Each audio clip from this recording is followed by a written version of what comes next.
For this one, we are asked to find the range of this function right here. And I'm going to go ahead and go into all of the notations just to kind of build a foundation to help you see how the different notations are related. And I'm just going to go on to range, and in this particular example, there are some different variations, but we can kind of discuss those in class or through other videos. So range, the key to remember is I always like to think of domain and range. So range and domain are paired together, just like X and Y are paired together.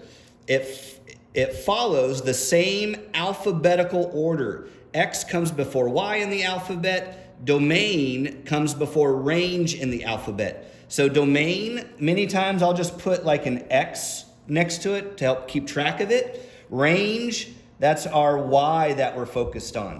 And remember, for this problem, I'm just focused on the range. So we don't want to confuse it with domain other than making sure that we have the two kind of separated.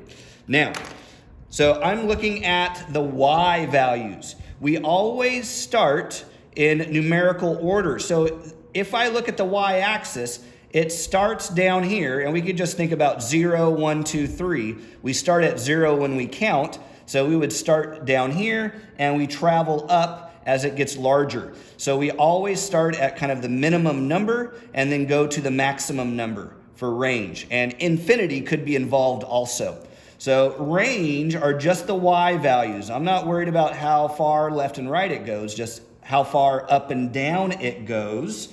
So if I look at it, it starts on that like x-axis. But remember, the x-axis is at 0 for y. So in this case, and we have a closed circle, it also touches right here. So anytime it touches or has a closed circle, that means I'm including that point. Sometimes it's not included. So to include a point means we have a bracket in interval notation. So bracket means include the point, parenthesis means not included. So if it were an open circle, we would have a parenthesis. So I'm including it. Where does it start on the y? Well, it starts at 0 on the y, and it's included. We use a comma, so be careful. This is not a point. This is interval notation. So context matters here. Sometimes these look a lot like points. So we start at 0, and then we go up, go up, go up, until we don't see any more y values past a certain point.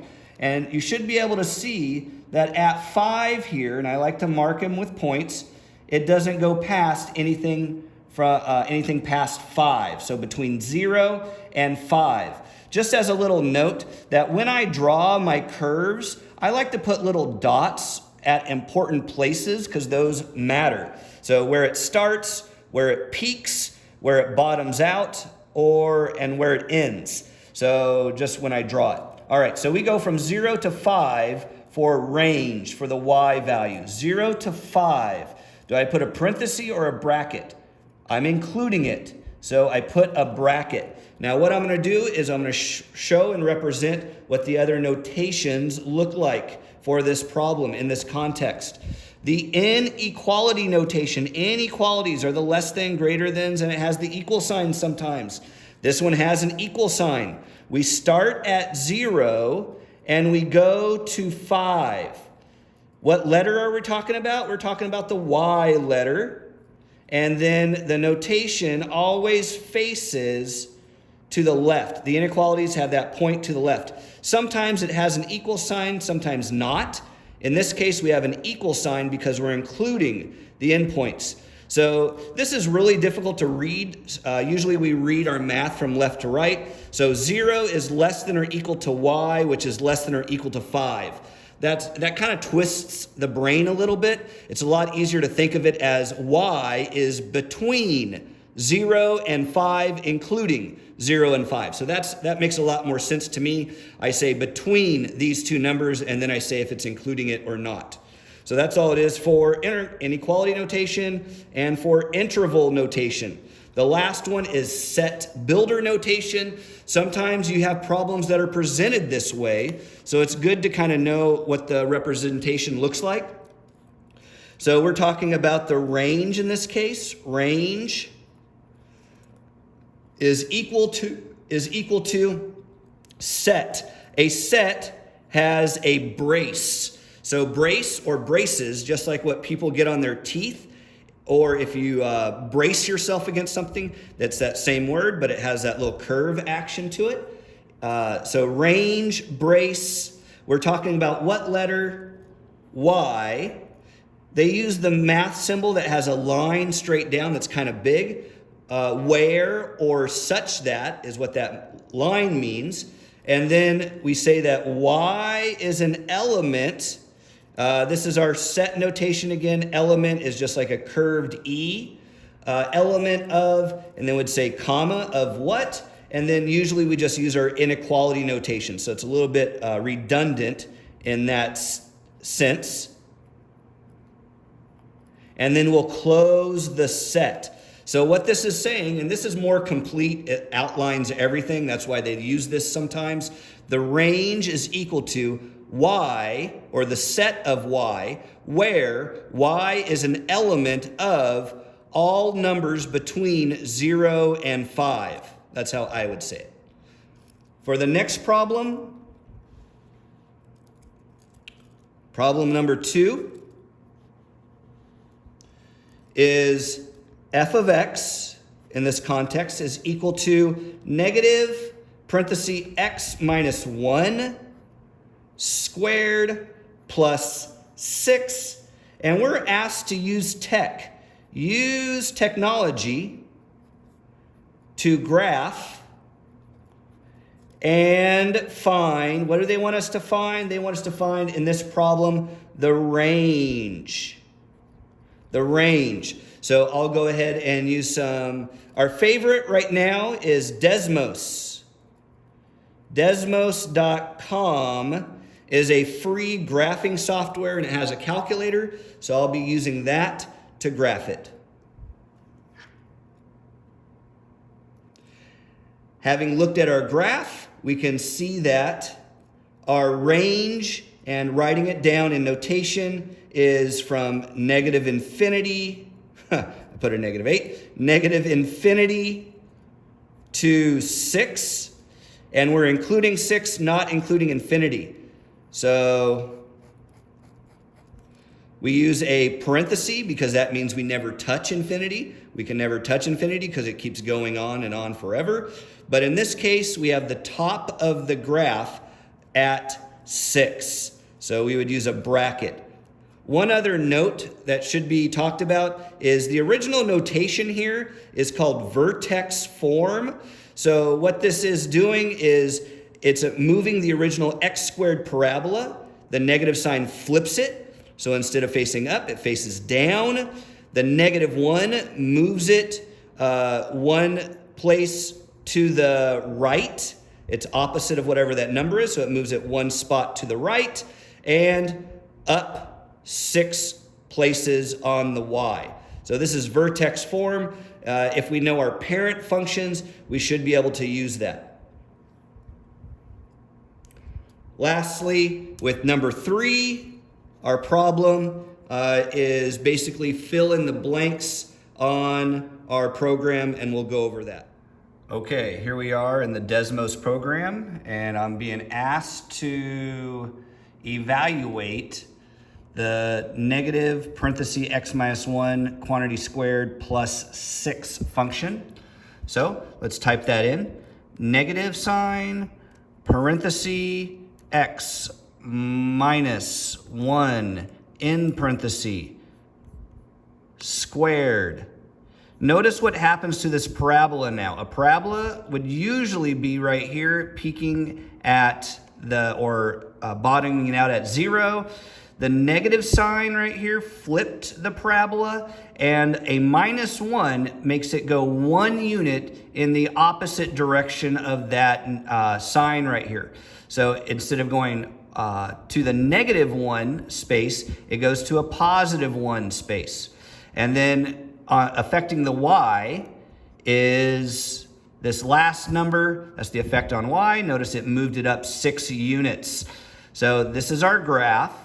And for this graph, we were asked the range of it. Remember, range starts at where at on the bottom. So in this case, it goes on forever at the bottom, goes on forever. So it starts at negative infinity. And for Y, going up and down, for Y, it peaks at 6.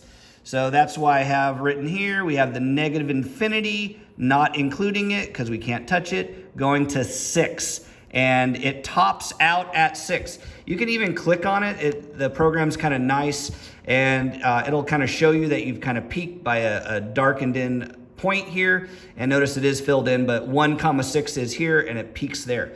So it goes from negative infinity to 6. The last problem is an interpret problem. So let's take a look. My problem says a company manufactures and sells shirts. The daily profit the company makes depends on how many shirts they sell. The profit in dollars when the company sells X shirts can be found by using the function f of x equals 5x minus 50. Find and interpret the given function values and determine an appropriate domain for the function. Remember, domain x, range y. X and Y, domain and range, follows that alphabet. So let's just look at what's most important. They are very clear. X shirts. So that means X is shirts. So numbers that go in here are going to be the shirts. And in function notation, that means it'll also go in right there. And then that means the profit in terms of dollars. So that's the profit function. This is how much money they made in profit. Not revenue. Make sure we know the difference, profit and revenue. So this is the amount of money they take home, they make. All right, so let's just go through each one. Here is f of negative 8. F of negative 8, well, if I plug negative 8 in, I'm just going to go ahead and do it verbally right here. Order of operations, we take care of this one first. Negative 8 times 5 is negative 40. Negative 40 minus 50 is negative 90, so negative 90 right here. Meaning if the company we sold negative 8 shirts. Do you know what a negative shirt looks like? Neither do I. They would make a profit of negative 90. That means they lose money, dollars. This interpretation does not make sense. You cannot sell negative 8 shirts. We definitely can have a loss. Notice that if X is 0, our profit is minus 50, so we're losing money, not making it in that context. So in this case, that one doesn't make any sense. The next one, f of 2 equals 2 times 5. 2 times 5 is 10. Minus 50 is negative 40. Uh-oh.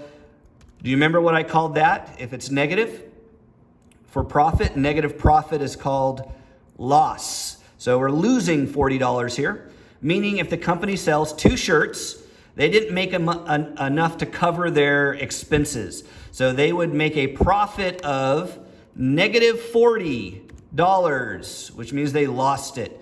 Yes, that does make sense. There's no problem there. The big idea here is basically the shirts. Do shirts make sense? The domain aspect. Okay. 18.5. Oh man, I need my calculator. 18.5. Don't want to make any mistakes here. Let's look at our original function times 5. Yeah, let's just go ahead and do it. Calculator.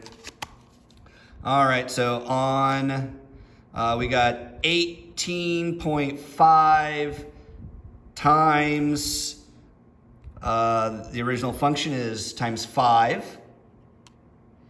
I like doing it in stages, equals 92.5, and then we're subtracting 50 from it. So I got 42.5 on that one. So 42.5, meaning if the company sells 18.5 shirts, they will make a profit of 42.5 $5. Now let's just make sense of, remember, domain, or in this case, the shirts are what we're looking at. Does it make sense to have a 0.5 of a shirt? What would that even look like? Would a company sell half of a shirt? Maybe it's the front half. Maybe it's the top half. I don't know, but it doesn't sound like that's a good business decision. It doesn't make sense. It's either a shirt or it's not a shirt. So half of a shirt is not a shirt. That means this interpretation does not make sense. Based on the observation above, it is clear that an appropriate domain for the function is, now let's look at our options here, all real numbers. So we think about shirts, all real numbers means negatives, positives, decimals. Nope. Non-negative real numbers, so parts of shirts doesn't make sense. It's either a shirt or not a shirt. Real numbers, so once again we have decimals here, doesn't make sense. Integers, that's negative and positive regular numbers, so no fractions, no decimals on integers, but a negative shirt does not make sense. Whole numbers, 0, 1, 2, ... Yeah, you know, I think I can go on forever with a whole number here, 0 shirt, 1 shirt, 2 shirt. We can make 1,000,000 shirts. That's some good money there. Positive integers. There's no 0 here. Hey, usually integers would probably have the 0 in it, but I'm not sure why it doesn't. Maybe 0 is neither positive nor negative, maybe. But it's not included here, so that helps. So that means that I can sell 0 shirts. So it wouldn't be that one. These two are very similar, but 0 is part of our domain. It is possible to sell 0 shirts. And integers so integers, regular numbers from some certain point to some other certain point. I kind of like that one too. But whole numbers going on forever, basically. You have limitless profit here. We start at 0. So to me, this one fits it the best. Let's see how we did. And yes, I'm going to submit it. And yes, I got it right.